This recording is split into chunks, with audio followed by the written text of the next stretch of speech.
What's up, reptile family? We're back with the second installment of MorphMarket in action. Today, we have the privilege of being joined by Mark Mandic of Marcus Jane Ball Pythons. Mark has been breeding ball pythons for 20 years. He started off with one of the original pastel ball pythons from Greg Graziani. And since then, he's been producing some of the most stunning lines out there. Mark is a marketing wizard, and he's going to share some insights that will take your business to the next level. He also shares some breeding tips that are going to help to maximize the potential of your collection. Make sure to subscribe to our YouTube channel so you won't miss any future episodes. Let us know if you were enjoying this series in the comments below, and tell us what guests you'd like us to have on and what topics you'd like us to cover. I created MorphMarket in 2015 because I found the existing online services to be inadequate for the reptile hobby and wanted something better. Since then, it's been a crazy journey as MorphMarket has grown to become the online platform for the reptile community. Some of my best experiences have been meeting with breeders and keepers to learn how we can better serve them. MorphMarket in Action is a video series where I invite you into these conversations. Together with some amazing guests, we will dive into the platform and learn how to use it most effectively.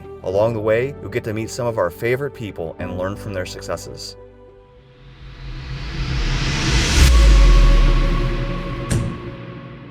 Well, Mark, thanks for joining me today. I'm really excited to be recording with you, and so that all of our viewers can meet you if they don't already know you, and meet you a little bit more personally and learn some things from your experience, and also your thoughts and reactions to what we're doing on MorphMarket and how we can make it better. Well, it's my pleasure to be here. I was honored to be asked. So let's just jump right in. And I Sure. understand that similar to me, you got into ball pythons when you were looking for an animal for your daughter. Yeah, absolutely. We have 3 kids. They've all moved on now. We're empty nesters, but 2 of them had hamsters. And I asked my daughter what she wanted because she felt left out. Even though we had dogs, we had Labrador retrievers. Now we have German shepherds. We've always had animals. And she said she wanted a pet reptile. She wanted a lizard. I thought she was, are you serious? So I went and did my due diligence and researched and found out the best pet would probably be a snake, and the best snake would be a ball python, and it went from there.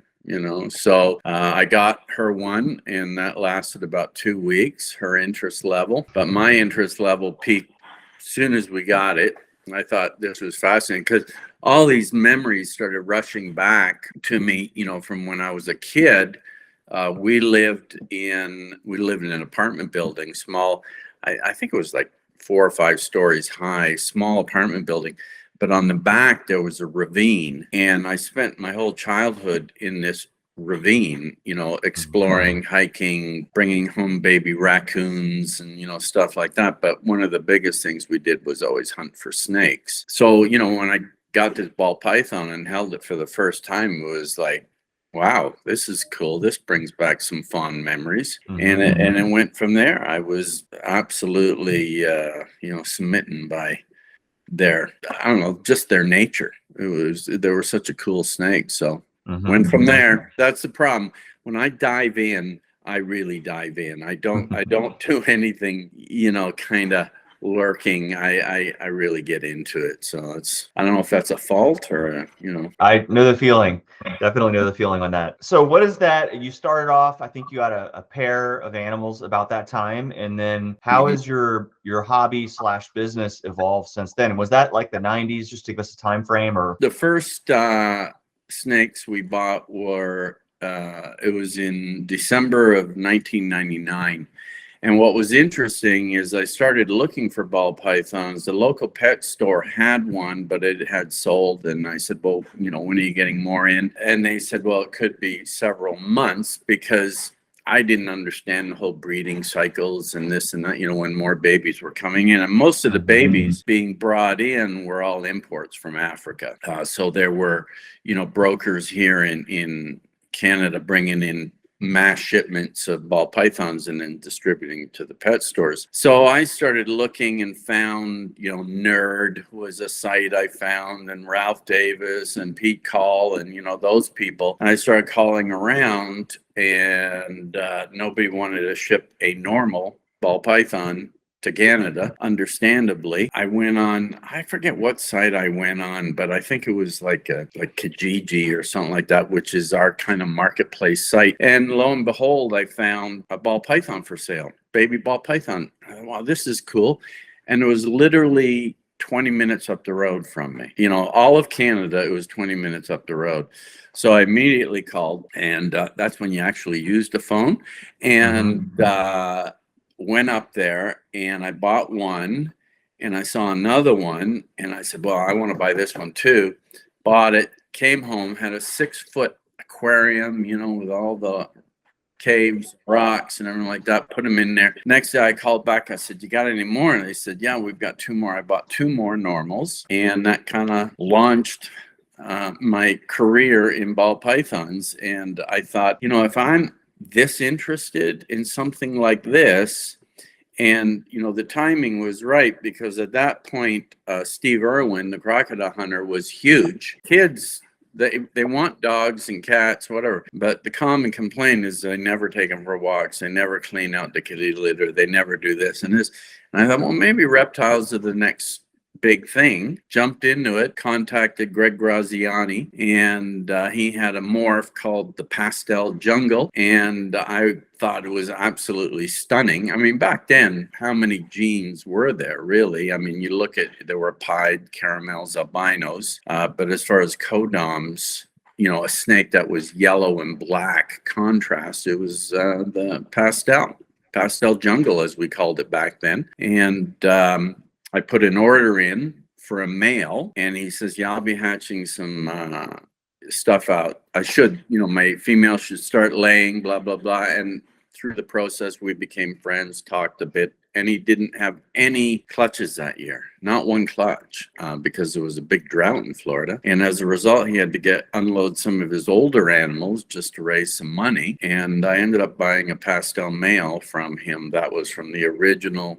clutch of pastels that were ever hatched out, and that kind of was the beginning. I bought a bunch of normal females from him to breed that pastel too, and that's when the business started. That's when we came up with the name, and we produced our first clutch in 2002. Exciting beyond belief, you know, when you see your first clutch. And that's why I can relate. You know, I get people emailing me or texting me all the time saying, oh, we just had our first clutch, it's so exciting, you know, I followed your breeding page and it really worked. And so there's lots of rewards along the way, but yeah, that was the beginning. How long was it until that hobby became a business, a full-time business, and then kind of what's the evolution look like of your business since then? Well, at the time, I was working for a TV station, producing TV commercials. I was directing and editing TV commercials. I started buying more and more snakes, you know, more morphs and so on. And I started producing some pretty decent clutches, but the workload was quite,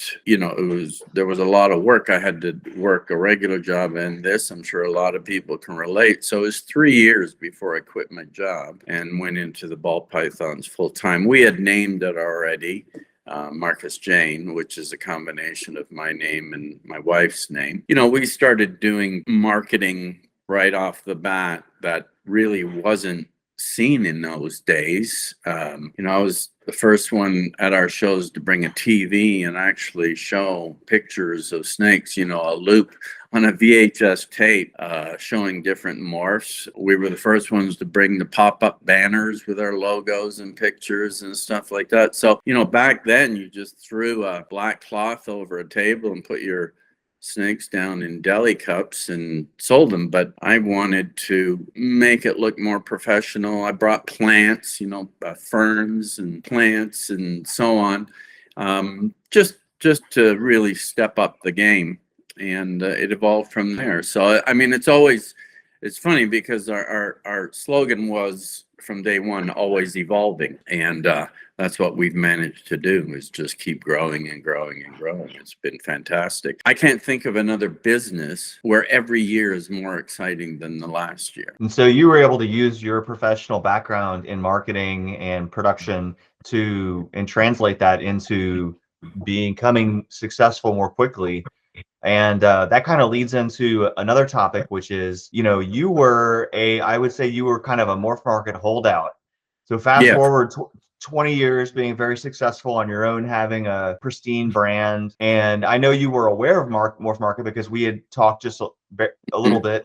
and you respected it, but nevertheless, you didn't feel like you needed it at that time. And it was only a couple of years ago when you first created an account. So what changed and what brought you on? Well, what brought me on was as much as I wasn't on it, every time I did a podcast, I absolutely gave you accolades on what you were doing. The problem is in Canada, unless you have a clear way to ship snakes to the United States, it's difficult, because the last thing I want to do is disappoint people.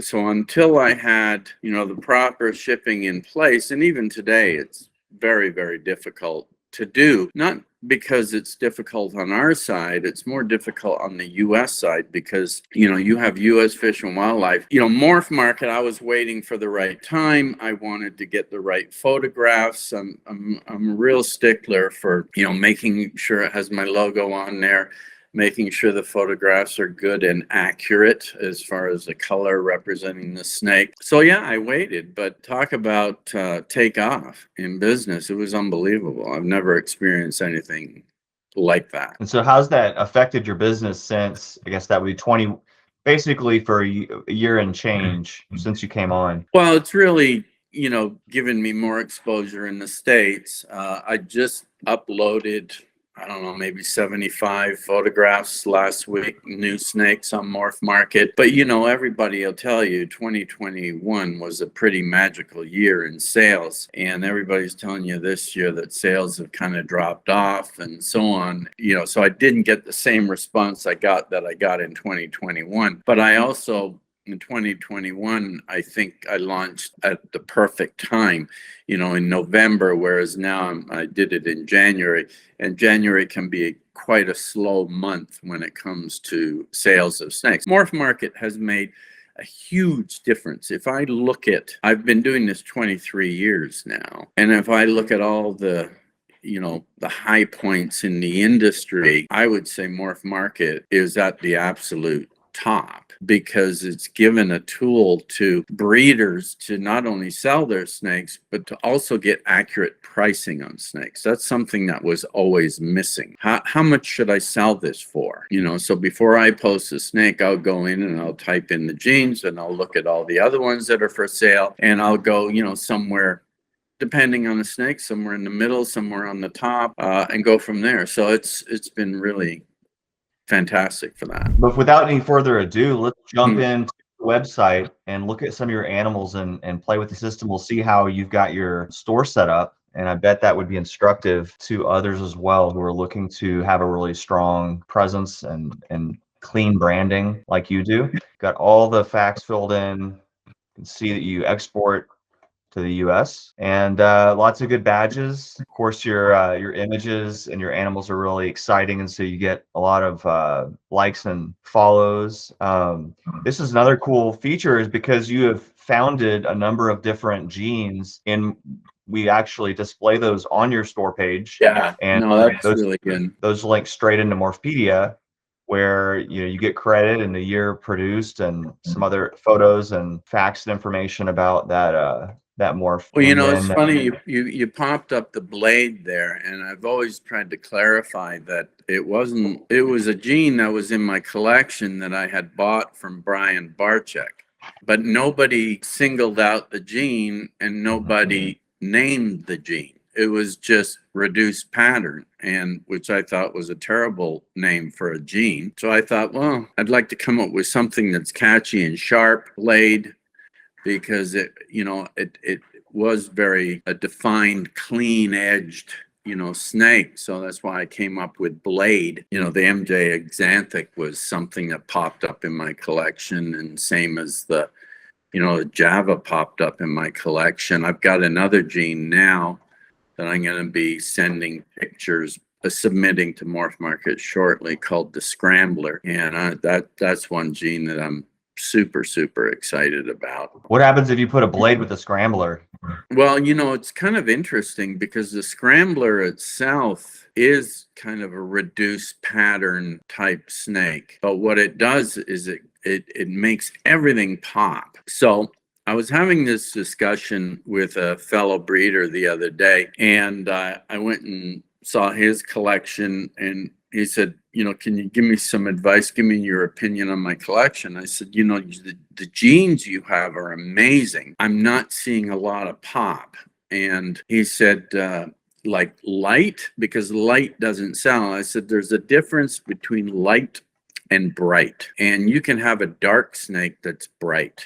And if you look at all the great snakes that sell, especially in the clown project, there's a lot of contrast and there's bright, not necessarily light. And so what the scrambler does is it takes genes and it just magnifies the bright.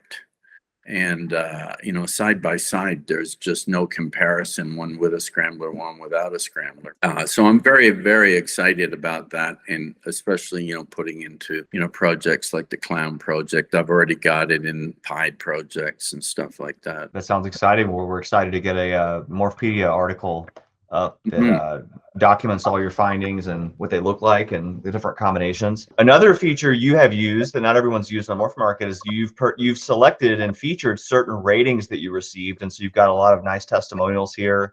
People can know right away what kind of experience they had with your service. We can see here in the community forums where we dialogue about those genes that go into our system. You've made posts, and so we can see users can follow right into those posts and find out what you've contributed. You're aware of some of the new features on MorphMarket that have taken it well beyond classifieds. Recently we've added the ability to create and publish breeding plans, publish your offspring groups. Breeding activity is coming soon. Lineage and waitlists are also coming soon. So as you hear that feature list, what of those gets you most excited? What do you think would be most useful to your business? Because like you said, you don't make use of everything that's out there. You're selective. I've always said that what the industry needs is some form of a database the breeding plans does that, projects does that for that.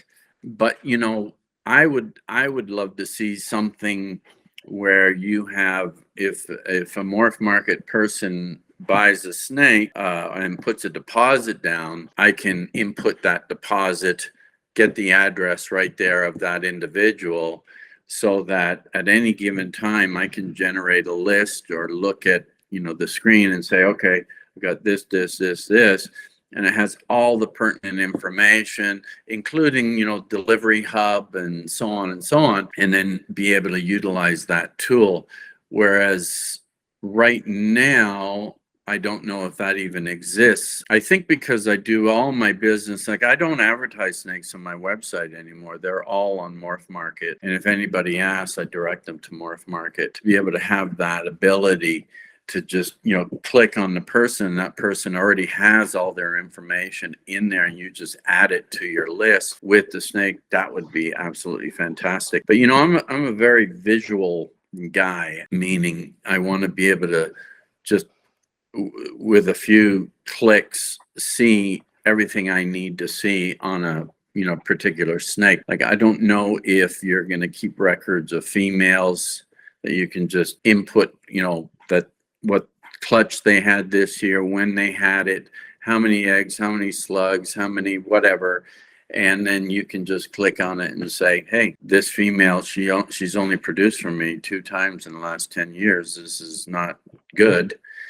Stuff like that, I think would be fantastic. I mean, I can't imagine the work that you have to do to maintain this, but I also understand your brain, and you're never satisfied. So, well, those are all great ideas. And yeah, we're excited to provide all the services needed, all the way from pairings, which we'll get into in a second, all the way to payments, which you just talked about, kind of point of sale and customer management. And that's something we've already put a lot of work into, even though we haven't launched it yet. Handling that customer information, accepting a payment through the site, and then even following on with shipping services so that you can integrate. Now, we'll have to see in Canada how that would work, but for the average breeder, being able to select the shipping service that they're using, print the label right on our site, and manage it all in one place instead of having to bounce around between different services. Well, to unlock a lot of these features we just talked about, especially those that are on the front end of the process, the pairing, the clutches, the lineage, all that stuff, The first step is to get your breeding animals into the system, which immediately has the benefit that they can visit your store page and see your collection. Just like on your website, you've got a very nice interface for that. But most people can't afford such a fancy website as what you have. And this makes it available to all of them. So let's just jump right in and get these animals into your system. So if we were to go over to your animal manager, we can see that, you know, this is the for sale tab. If we go over to the not for sale tab, but now you have prepared this list of the breeders that you want to add, and there's 43 of them. All you did was you had to put down the title and the ID. We actually pulled this out of a breeding plan you had, but really it's just the sex, the title, and the ID. And from there, and how long did it take you to put, I mean, did you already have this information, or did you have to sit down and type it out? And if so, how long did that take for you to do? Well, I did have, I mean, I had all the information. It's all in a spreadsheet anyways. I had to change a few things as far as, you know, putting caps on all the different genes and so on, capital letters. But I mean, it doesn't take long. You know, the one thing that I hope to do in the future is to take better pictures of my breeders. I have a photography setup, studio kind of table set up right in my hatchling room, and that's what you photograph 95% of the time. But shooting adults, it was, you know, on my computer desk and the lighting wasn't right. So I apologize that it wasn't as good as, you know, what I usually do. You know, I can always update those photographs, correct? Absolutely. Yeah. So that's what I want to do. And I also want to, you know, I'm a big believer in dropping a logo in there for ID. You cannot and never, you know, ID your stuff enough as far as branding goes. You know, when we were going through my sales snakes, every snake is ID'd with the logo. Which I think a lot of people miss that opportunity to do that. And I think it's something very simple to do, especially when, you know, you're browsing through hundreds and hundreds of snakes. You want to be able to see who it's, you know, immediately brand, you know. Yeah, your logo immediately pops out. It's that really nice M, and it's not that bright orange. So we took your list and using this template that I'll share in the comments below, listed out your animals, and then I just went over to the animal manager. I clicked the import button, and here we are. I pasted that list. You could also click load file, and now I'm going to hit the import button. Okay. And that will create animals right in your system. Now we're on the all tab. I'm going to go back to not for sale. And we can see it actually, yeah, because there were less than 50, it imported immediately. If there were more than 50, it goes into a background process and it takes a minute or two. It's not very long. Okay. What people put into MorphMarket are animals, and then some of those animals are marked for sale, and they're effectively listings. But if they're not a listing, if they're not for sale, then they're just a not for sale animal. Okay. So that's what we have here. And so we can see we had those 3 animals plus the 43. So we have 46 animals now. And there we go. It was that quick. Now, I always say, you know, we want to take 5 minutes and just kind of scan the trait list. You can actually rearrange these the tabs to get everything on one screen, and we could kind of scan down the list and make sure, you know, pick up the 66% pet pied and things like that. But for the moment, we'll assume everything was correct. And then the next thing is you took photos, as you just mentioned, of those animals. There's different ways we can get photos in the system. So one of the easiest ways to import the photos, you don't have to open up each one of these ads. You can actually click on the photo icon and it'll let you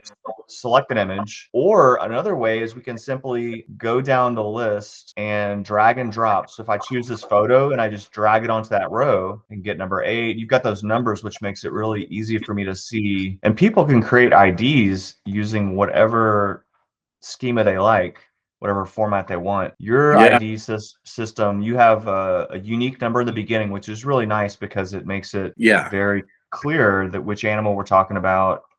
And then you've got you got some genetics followed by a year, and that last number creates a unique value in case you produce 2 of the same genetics in a given year. Yeah, when I first issue an ID, I don't have a number at the beginning. It's just the genetics, the year, and the number of that particular combination. They get a number at the beginning when they go into my permanent collection. But so if you sell an animal to a customer, Does that animal have what kind of an ID does that have? So just eliminate the number at the beginning, and that's the ID. All right, so we took just a couple of minutes and we uploaded all of those photos. Now I know it takes longer than that to take the photos, but the part on MorphMarket is pretty easy. Well, I used to take all my photos with an SLR, Canon 6D and great lenses or whatever. Now I use my 12 Pro, and I just bought the 14 Pro, but when I was taking pictures with the 14 Pro, the pictures weren't representing the snake the way it was, making them brighter and more contrast and so on, and it's a fault with the 14 Pro, so I can't even use it anymore. I still use my 12 Pro just for taking pictures. I want to have a good crisp photo that represents the snake as it really is. How often do you go in and tune your photos and adjust colors to make it more representative of the actual animal? Since I started shooting on a gray background like that, I'm not getting misrepresented photos. And I'll look at the snake sitting there. I'll look at my phone once it's, the photo's taken and it's done its thing. And I go, yeah, that's the snake. That's what I'm seeing right here. And it goes into Photoshop Elements, where I have a template for my, logo. I drag the snake over to that template, and but I don't do any magic wand adjusting in colors, contrast, sharpen. I don't do anything. When you go on the MorphMarket, sometimes you'll see pictures of snakes where you're seeing just the center of the snake and the rest is off the edge somewhere. And if you click on the picture, yes, you'll see the whole snake, but I want you to see the whole snake when you just go to the thumbnails and see that. So I calculated the size. So basically I crop it 1500 pixels wide, 1200 pixels deep. So that's what the picture looks like when you magnify, when you hit it and the snake magnifies. In the actual thumbnail, it's narrow. Yeah, so this is actually, I'm glad you touched on it. It's a change we made recently. So for years, we have used this image ratio, which is like it's like 42:38. We have a blog recently that explains this change. It's not square, but it's square-ish. And this is a format that works well for these listings because you can fit a lot of thumbnails on the screen.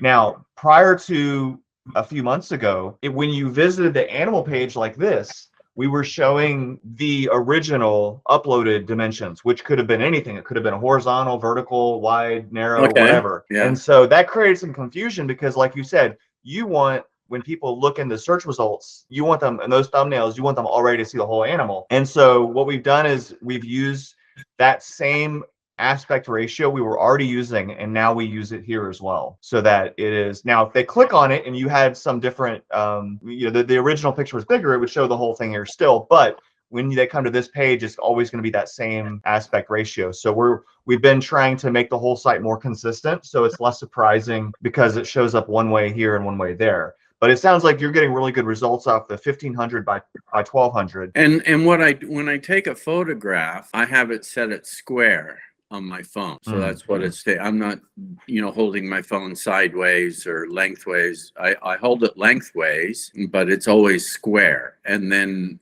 I crop once it goes into Photoshop Elements, because I don't feel like I need the full Photoshop to do what I do, because I'm not adjusting anything. I just then hit crop and it pops up at 15 and 1200, and I adjust from there if I want to center the snake more or whatever. But I always leave a certain amount on the sides so that when it does appear in a thumbnail, you see the whole snake. But you've changed that, right? So it is wider. It's not square anymore. Well, it was never square, but it was always like that. In the search results here, this is the same aspect ratio it always was. And now on this page, we're using the same aspect ratio as the other page, so it's the same in both. Okay, but it was important for me that you saw the whole snake right off the bat, and that there was consistency with background and so on. So that's, when I was doing white balance with my SLR, I used a gray card to do white balance, and that worked really well. So I thought, well, what if I just shoot on gray? That would work too. But these snakes that you're seeing here, those were all shot on my computer table out in my snake room. Some of them were not. Most of them were. Yeah, you'll see that one. That gray is smoother and so on. But eventually, what I want to do is I want to go through the whole collection, bring my table into the main room, because I don't want to carry. I have 3 rooms. I've got a hatchling room, a juvenile room, and an adult breeding room. I don't want to move, be carrying snakes from this room to that room because they're, further apart. So I want to have a proper setup right in every room that I can, take a quick picture. And it be accurate. You don't want to carry all those snakes around because they might bite you. Well, or strangle I'm me just kidding. along the way. Yeah, exactly, and eat you.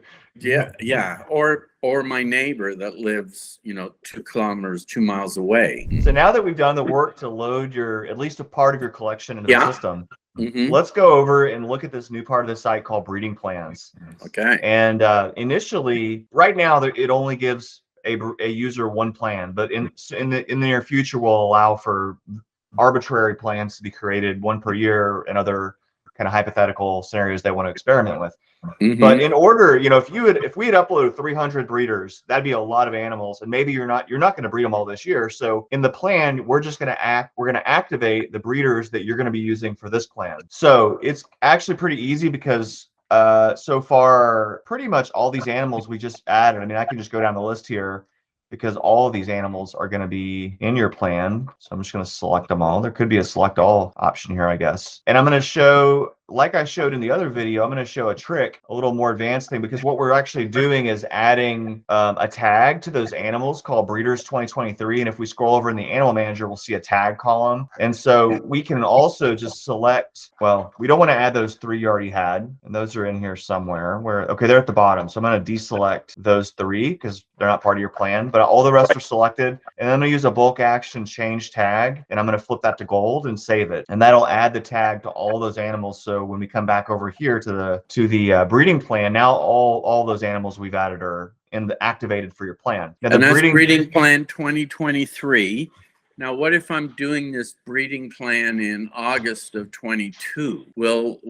Do I have the option of making it 2023? Yeah, I think when we add the feature to have multiple plans, we'll allow the user to name them however they'd like to. So you could call it 22, 23 or whatever. Okay, yeah, because I talked to Oz quite a bit. I mean, if there's anybody in the industry I talk to most often, well, him and Jordan from JP Reptiles, we speak a lot, and we're always talking about, I got my spreadsheet out and we're figuring out, I'm figuring out what I'm going to breed, and Oz is like fanatical about it, and but we do it early. I'm already thinking right now what I'm going to be breeding in 2024. So it would be great to have that option to say, because, right now I'm breeding, some females. I wait a full 3 years before they're bred. I don't like breeding females, even though they're of size. I want to have patience. I think that's very important in this industry to not rush and try and get them as big as possible and breed them as fast as possible and make money as fast as possible. It's kind of the tortoise and the hare thing. I'll have a female that let's say it's a 2020, so it's, 3 years old this year, and she's, still sitting at, 0.5 follicle, and I've bred her, 2 or 3 times and nothing's happening. I'll just shelve her. But I do want to say, okay, you're going to go to 2024 breeding plan and already insert her, and I already know what male I'm going to breed her to. And I can do that, at the time, as opposed to saying, oh yeah, I'll remember that, but you never do, right? And so that I don't have to be going into the house, or I don't have to be lugging my laptop around and doing that. I can just go right onto my desk and pull up that, MorphMarket and put it in right away. So one thing we can do in the breeding plan is we can view your plan by your females, or we can view it by your males by flipping back and forth. Okay. Because some breeders, do you tend to think about when you're breeding, are you thinking about, okay, I've got this female and I'm going to breed to this male and this male, or do you take a male in your mind and think I'm going to breed it to this female and this female and this female? Which direction do you think, if either? No, I always start with the female and then I pick the male I want to go to that female. I mean, in some cases, like I'll have a particular male, like right now, I love the Cypress gene and what it's doing, interacting with Orange Dream and Clown. I took that male this year and he's being bred to every, super Orange Dream female that I have that is, just super Orange Dream something to create, Orange Dream het, Cypress Orange Dream het clowns and so on. In that instance, yeah, I start with the male and then pick the females, but generally it's the female and then the male. We can certainly do it either way here. Yeah. But let's go ahead and set up a few of these pairings, because you've given me a list of your pairings for 23, and I'm going to just start entering those in. Okay. And the way we do this is we can pick one of these females and we can add the sire, and then it'll let us choose from the activated sires. So you're going to be breeding this one to 142, which I can type in. Oh, there's 142 right there. Mm-hmm. And once I've selected the sire, it's showing me the tentative pairing. Now, I assume because we're in the video, you're okay with these being public, right? Because we're showing, showing them anyway. So I'm going to set that to public, and that's it. And the calculator can actually show us the potential genetic outcomes as well. And so we've got our first pairing entered in. Now I'm going to go through and just bang out the rest of these like we just imported those photos. Now let me ask you this. When you do this and you see the different outcomes and there's a list of all the outcomes, is there a way for it to interact with the market and it spills out there's already there's 10 of these animals on MorphMarket right now? I think it's a great idea to integrate it with the market data. And we're going to soon add the ability to, as a really simple starting point, just like in our calculators, if you run some calculation, if there are animals in the marketplace, we link the morph name so users can click on that and then see animals in the marketplace like that. So we don't have a count there, but users really like that, and we've gotten that feature request already for breeding plans. When they look at those, they want to be able to quickly click and see visual examples. So that would be first step one, and we'll have that really soon, I would think within a week or two. Okay. But I agree, more richer analytics data about the quantity and price of those animals currently, historically, I think that would be really neat. Well, one of the things that when you sent me a list of questions, you said, are there any things I would like to see? And, for example, if you've got a certain morph combination, it would be great to see an average price of what that snake is, what they're asking for that snake based on an average, a median price or whatever, average price for that particular snake. That would be very helpful, because I do use MorphMarket as a tool to establish pricing on different snakes. And, certain things, like I have certain morphs up for sale. I'm the only one that has that combination on MorphMarket. And it's good to know, because the last thing you want is that, there's 100 other of that morph out there available for sale. So it allows you to kind of go, okay, this is, the road I want to go down because it's less crowded. And, one thing that I do notice about the industry, when certain people in the industry say something, everybody rushes to that highway. And they get on it and they go, wow, this is crowded. So what I always try to encourage young breeders is pick a lane, pick a route you want to take.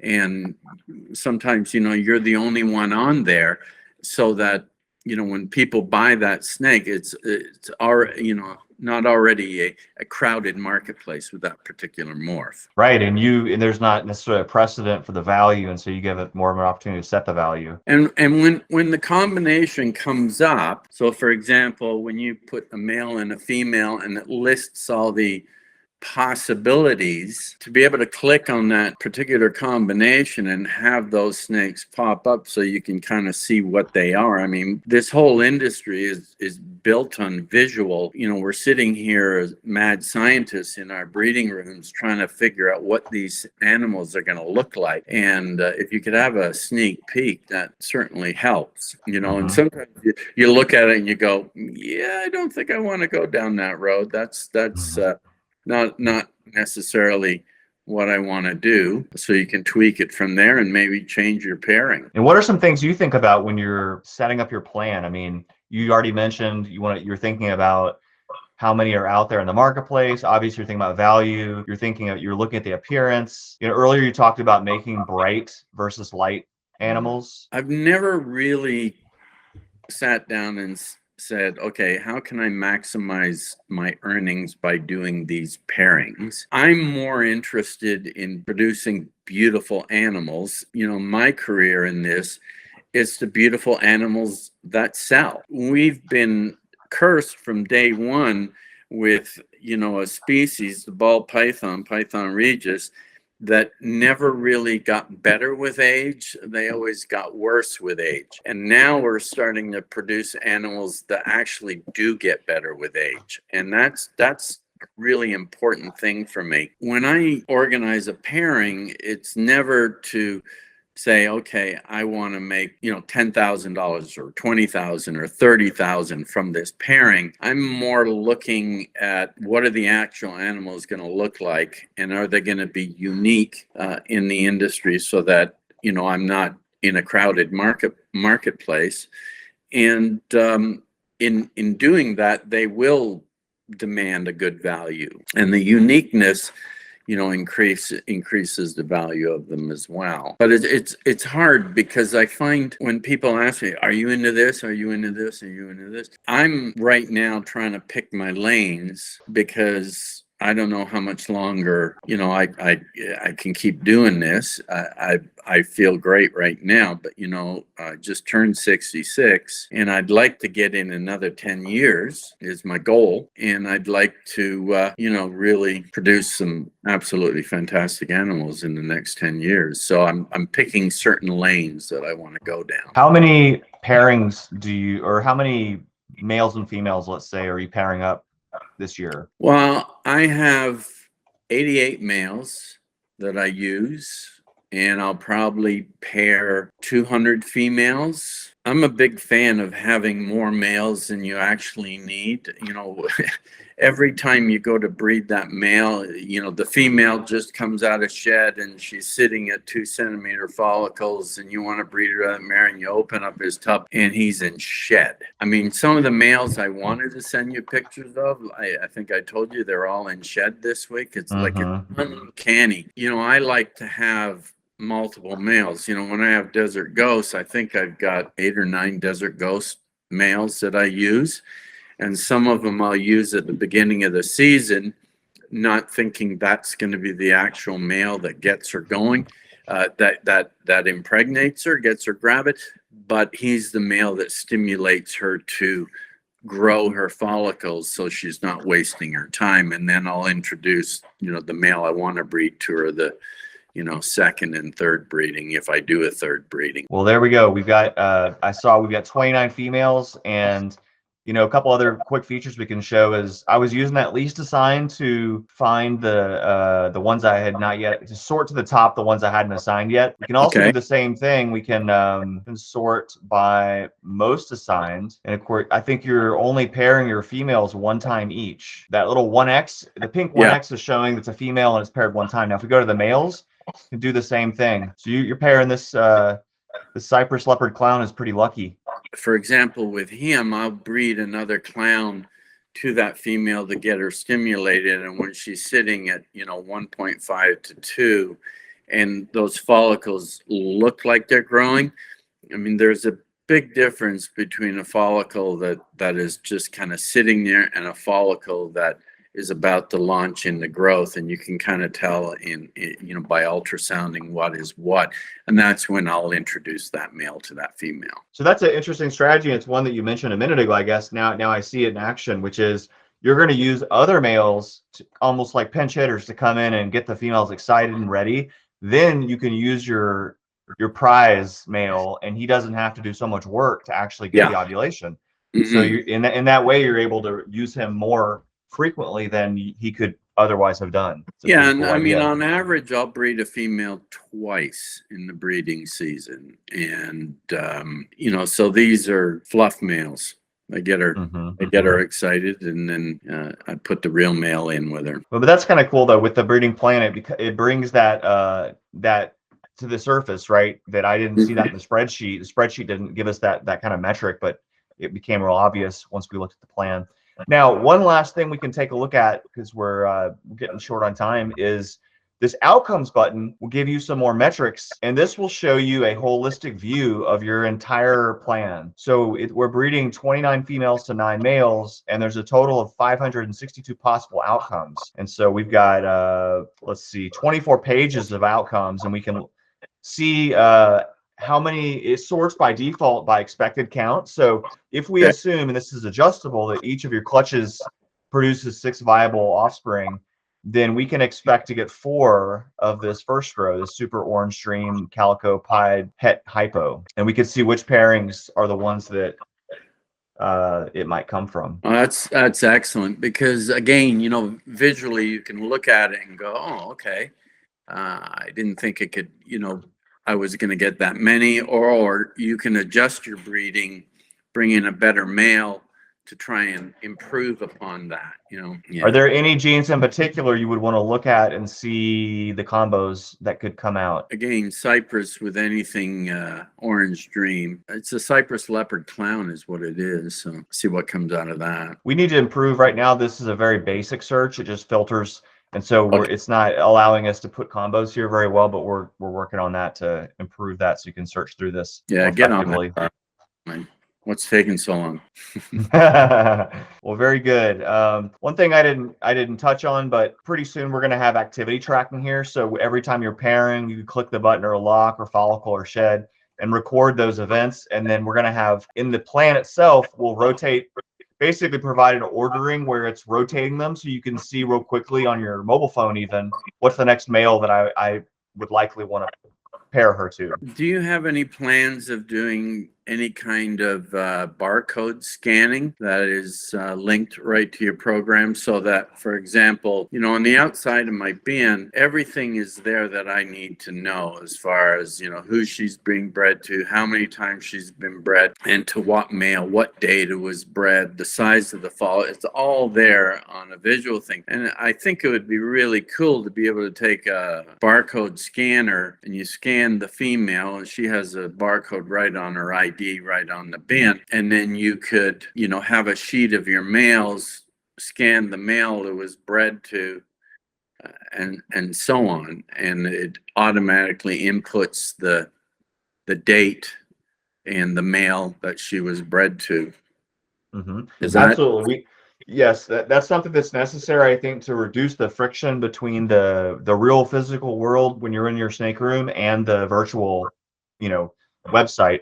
I have a few ideas, whether it's QR code, barcode, or even a short number entry. Like if we had a keypad and you could punch in 283, that's another real quick way just to bring the animal up too. So we're going to be exploring and experimenting with different mechanisms there. Yeah, because I think, if I'm floating around the room and instead of going in the computer and typing in, okay, I bred her and on this date and so on to this male, if it was just zap a barcode, you have a separate page that have all your males listed with their barcodes, and you just zap that barcode and it just automatically goes right in. That would be fantastic. I agree. No, that's, as we get into, I envision us in the near future adding some activity history, and then after that we'll start to work on the interface, so that now all of this is mobile friendly, so it does work all well on your phone right now, but again, to your point, being able to quickly jump around between the animals will require some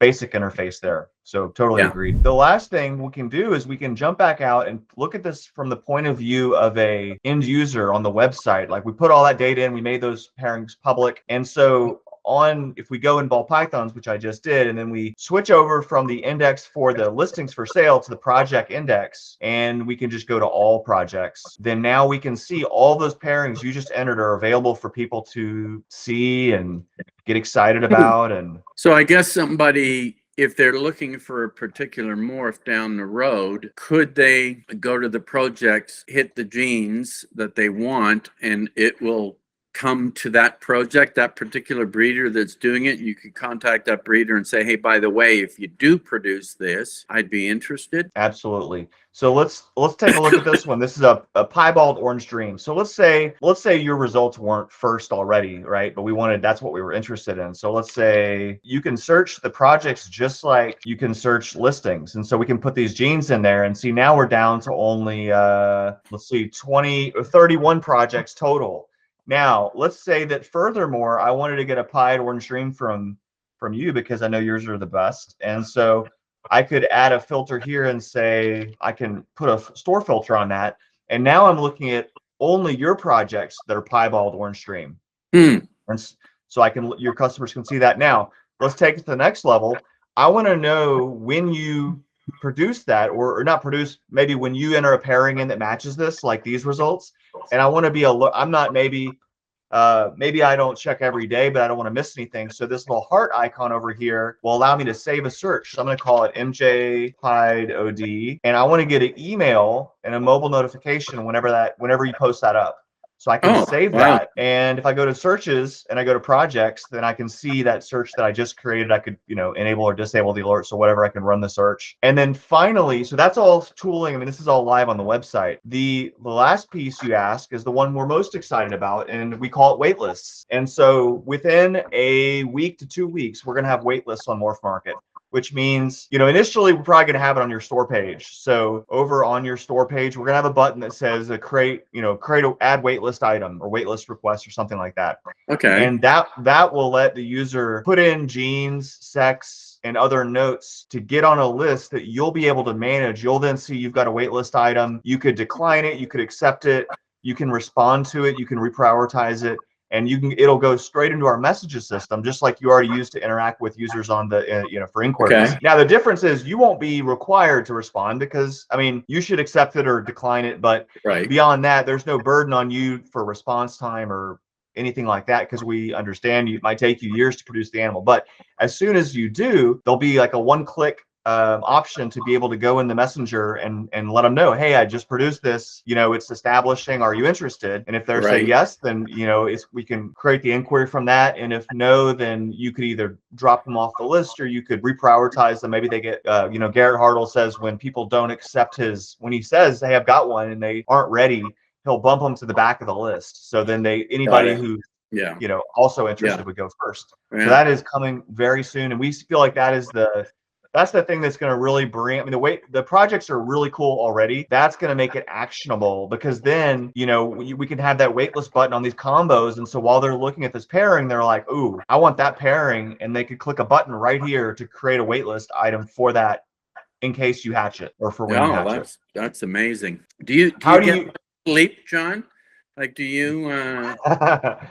Thankfully, due to the support of the reptile community, it's not just me anymore. And, I quit my day job in 2020, and then I was able to hire a team who are, even now building waitlists. We have multiple engineers putting that together. So that's the only way we are able to do all this is with support from members like yourself. Are you married? I am.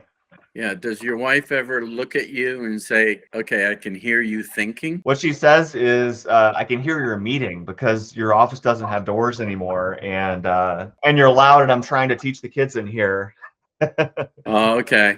All right. Yeah. No, my wife always looks at me. She says, I can hear you thinking right now. And I am. I'm just focused on something. And that's what's so exciting about this industry is it just never ends as far as the thought process and what you could possibly do down the road. It's incredibly exciting, and you've made it that much better by leaps and bounds.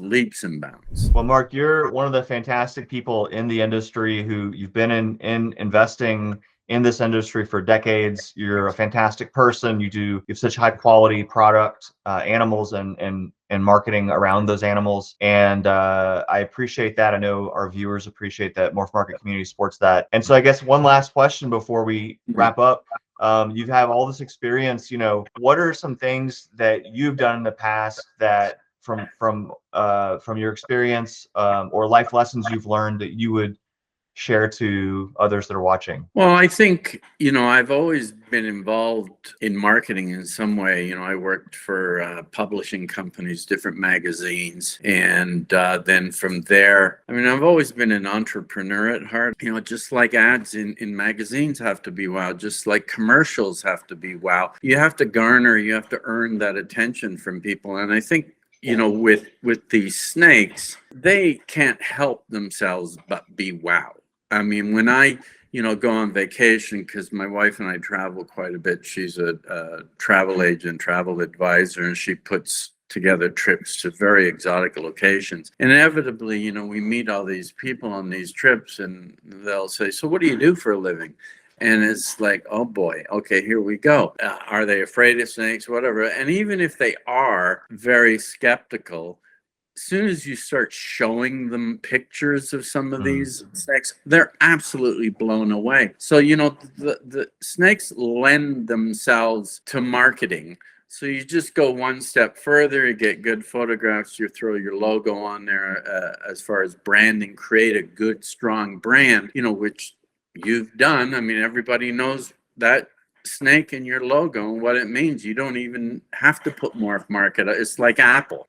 Apple is probably one of the best marketers on the planet. You just show an apple and they know what it is. So, it's getting to that point, and it's always a lot of fun to do, to do that. But the one thing I've learned through the years is that if you want to have a happy life, you have to have a balance between work and, play and family and stuff.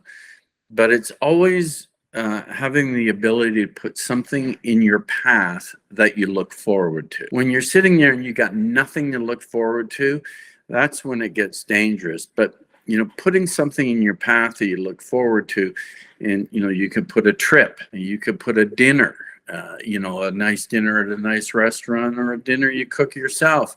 But ball pythons always give you something to look forward to, because you got that next season that you start planning now. Even in this season, I'm already planning for next year. And, when I say to ball pythons, when your best season is going to be?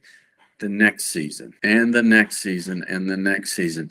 So it just gets so exciting. And as far as putting something in your path that you look forward to, I can't think of anything better than ball pythons. I love it. Well, thanks, Mark, for joining me today. And it's been really enjoyable to talk to you and glean a lot of wisdom from your experience. And thanks for being generous and willing to share that with us.